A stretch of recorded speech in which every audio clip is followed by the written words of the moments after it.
A Libert Seguros agora é Yellon. Tudo aquilo que já era bom continua igual. Excelência e proximidade permanecem como nossa essência.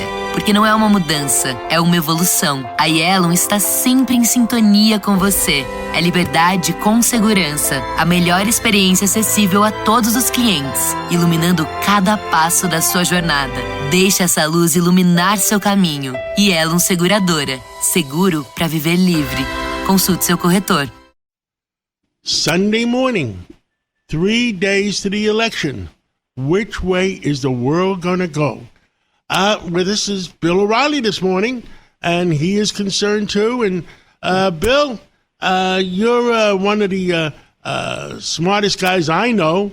Tell us, we're going to decide the fate of the world on Tuesday. Well, we're not going to know on Tuesday. By Wednesday or Thursday, hopefully.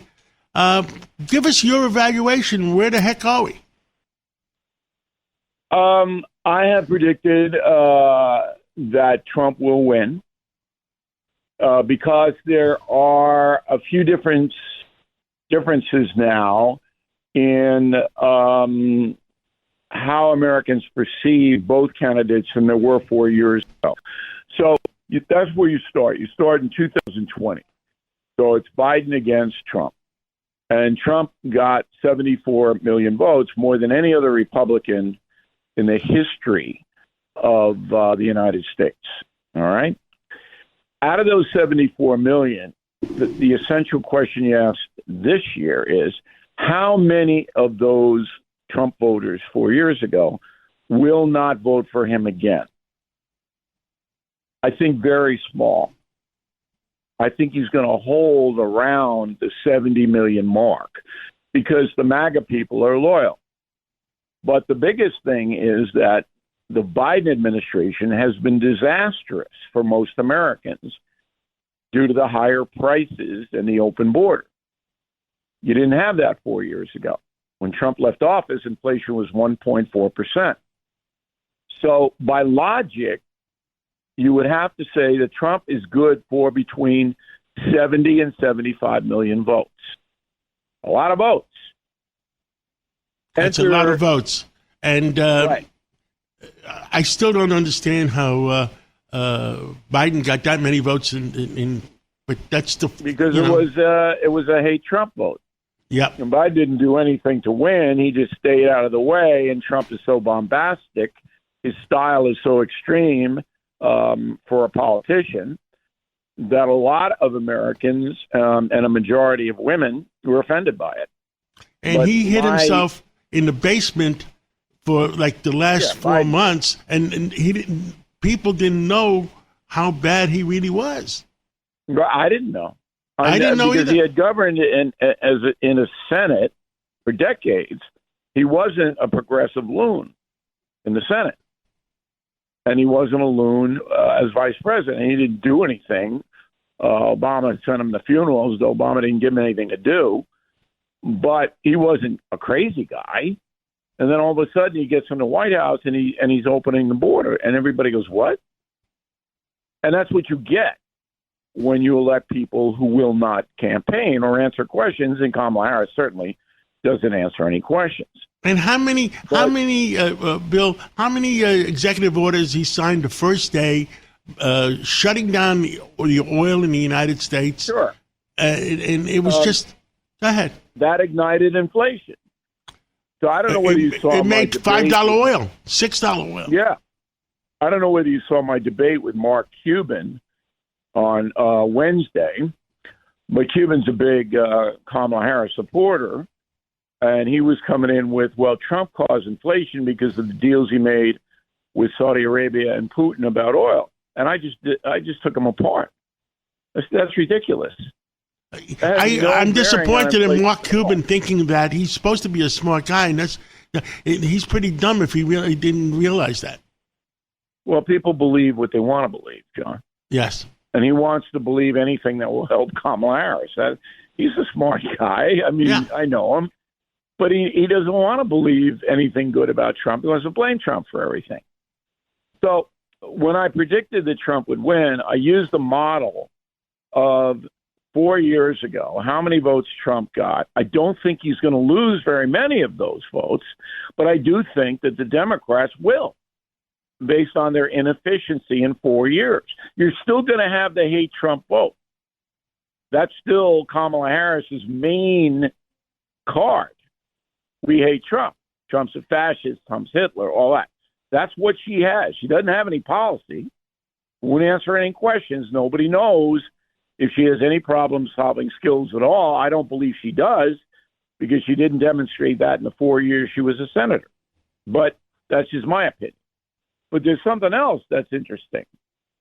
So in 4 out of the 6 swing states, there's been a surge in Republican registration, voter registration. And North Carolina, huge. Pennsylvania, enormous. Arizona. And those 3 states, when you look at the numbers, how many more Republicans are registered now than 4 years ago, you got to say Trump's got a really good chance to take those states. If he does, he wins. Because if you change your registration or just sign up to a party, there's a 90% chance you will support the top of the ticket for the new party that you're registered in. So that's where my analysis and prediction is based on. Loyalty to Trump and increased voter registration for the Republicans in the swing states. And the thing I tell people, my European friends, I have a lot of European friends, and I say to them that the free world depends on a strong White House. And right now, we don't have a strong White House, and we don't have a strong president, and I don't think Harris will be any stronger. And look what happens to the Suez Canal and the Red Sea has been shut for like 6 months. I mean, that is mind-boggling. We let a bunch of criminals, a bunch of terrorists shut down a main way where our oil is being shipped and our food products are being shipped, and that's causing inflation. What do your European friends reply to that? What do they say to you? What did they say? I think a lot of them are starting to lean towards Trump, and they're starting to believe that the free world is not going to be free unless they have a strong president in the United States. Okay. So you know me, I'm a fact-based guy. I'm no emotion in my vote or analysis at all. None. That separates me from 90% of the media pundits. And here's how I see the Biden White House. And you have to extend that to Harris, because you'll remember, and this is the statement that's going to sink Kamala Harris. When she was asked on a Dopey View, is there anything that you'd be differently than Joe Biden did in the last 3.5 years? And she said, I can't think of anything.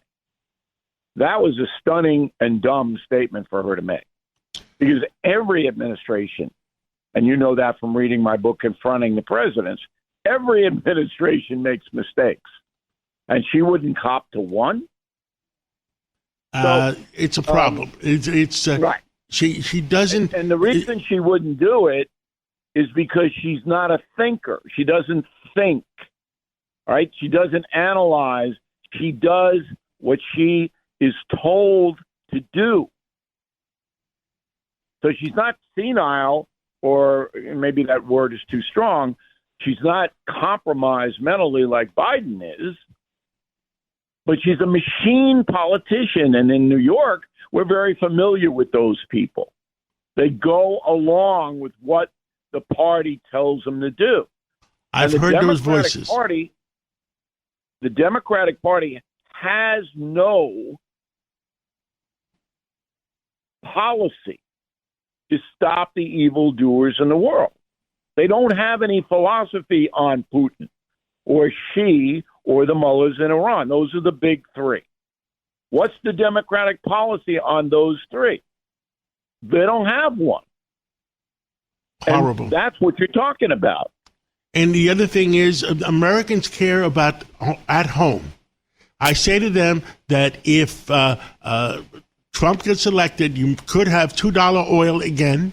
If Kamala, $2 gasoline again. And if Kamala gets elected, you might have $5 gasoline again. And the borders, if you care about safety in your streets, why are they letting 13,000 murderers in? And a lot of them are in New York City. I mean, I believe in immigration. We both believe in immigration, but you need some checks and balances. I mean, and I don't think Kamala has any answers. I don't even think she cares about the issue, John. That's horrible. I don't think Kamala Harris cares one whit about the open border. Look, when you say to somebody who is going to vote for Kamala Harris, when you go down the litany of problems that we are experiencing, not only in the United States, but very acutely in New York City and New York State, when you run them down, the people you're talking to, the Harris supporters, they don't counter. They can't say, no, the open border is good. And New York City spending $100 million on people who shouldn't be here is good. They can't do that. But they pivot right back to, well, Trump's a fascist. Trump's this, Trump's that. And that is the core of Harris's support. They hate Trump. That has not gone away. Well, Bill O'Reilly, we're at a time. Your new book, Confronting the Presidents, it's doing great, I hear. 8 weeks in the marketplace, about 250,000 copies sold, John. What do you think? Well, that's a lot more than I sold. Thank you.